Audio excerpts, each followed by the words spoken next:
आज आहे संडे, सगळ्यांचा रेस्ट करण्याचा दिवस, पण होममेकर्सला काही रेस्ट नसते.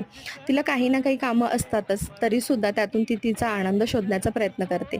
तर आज आहे संडे, त्यामुळे ना थोडंसं मुलं वगैरे लेट उठणार होती, तर म्हटलं चला आपण एक छान असा नाश्ता आपल्या स्वतःसाठी रेडी करूया, कारण आपल्या स्वतःला सुद्धा तितकाच महत्त्व आणि वेळ दिला पाहिजे.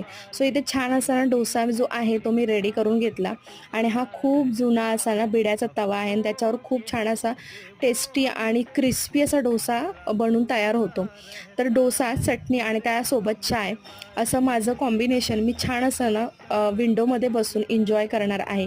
कारण संडे असल्यामुळे बाकीची कामं जी आहेत ती स्लोली करता येतात. कारण मुलांची शाळेची घाई नसते, त्यामुळे या सगळ्या गोष्टी अरेंज होतात.